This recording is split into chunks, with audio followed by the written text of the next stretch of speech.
పిండి తీసుకొని ఏంది వేడి నీళ్ళు బాగా కాగిన నీళ్ళు దీంట్లో పోసి ఉప్పు పిండిలో ఉప్పు వేసుకొని పిండిలో ఆ పిండి ఇట్లా అనుకొని వేడి నీళ్ళు పోసుకోవాలి, పోసి కలబెట్టుకోవాలి. చూడు బాగా పిండి ఉడుకుతుంది, ఉబ్బుతుంది. చూడు ఉబ్బుతుందా? ఉబ్బుతుంది పిండి. ఎందుకు మా వేడి నీళ్ళే పోసుకోవాలి? నీళ్ళు పోసుకుంటే రొట్టె బాగా వచ్చాది అన్నమాట, ఇరిగిపోకుండా వచ్చాది రొట్టె. దీన్ని బాగా కలుపుకోవాలి. కలిపినాం కదా, ఇంకా పక్కన పెట్టుకోవాలి. ఇది బాగా పిసుకాలి. చూడు ఇంత పిసికితే పిండి అంత మెత్తగా సాఫ్ట్ గా వస్తాయి. అట్లా వస్తాయి. ఇది అవతల పెట్టేసేయాలి.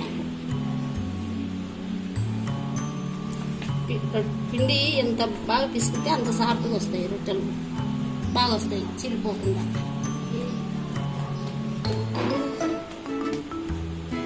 చూడు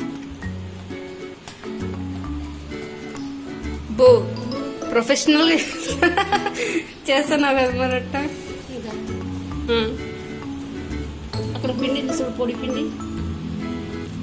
పొడి పిండి పొడి పిండి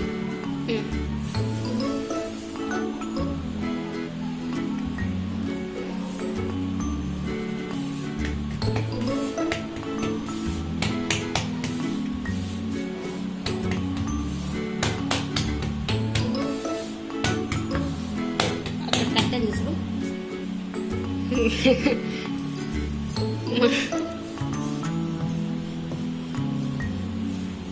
ఇట్లా సాఫ్ట్ గా వస్తాయి. అందుకే కదా నువ్వు వేడి నీళ్ళు పోసుకుని ఇట్లా స్మూత్ గా రావడానికి. రొట్టె రావాలంటే ఇట్లా వేడి నీళ్ళు పోసుకుంటేనే రొట్టె బాగా వచ్చేది.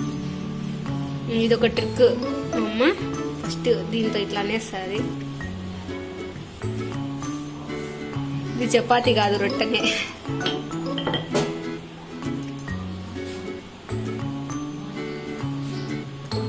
చిరిపోయినాయి కదా చుట్టూ.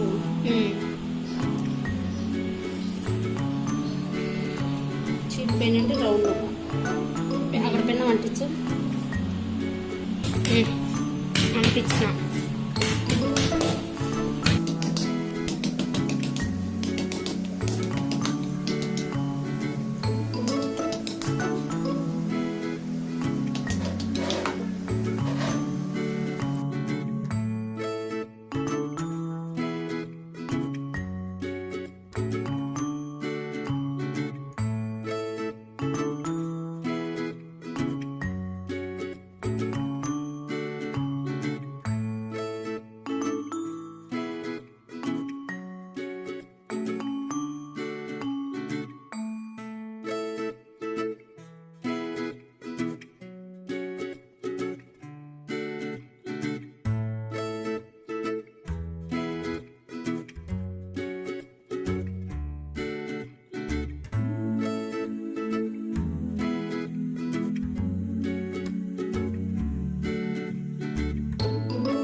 బట్టతో, నీళ్ళ బట్టతో ఇట్లా కొంచెం రుద్దుకోవాలి.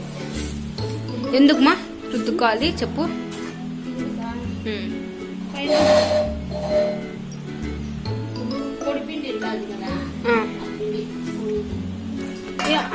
రుద్దుకోకుండా కానీ ఏం కాదు కదా, పిండి రాలుతుందనే. నీళ్ళల్లో ఆవిరైపోవాలి పైన.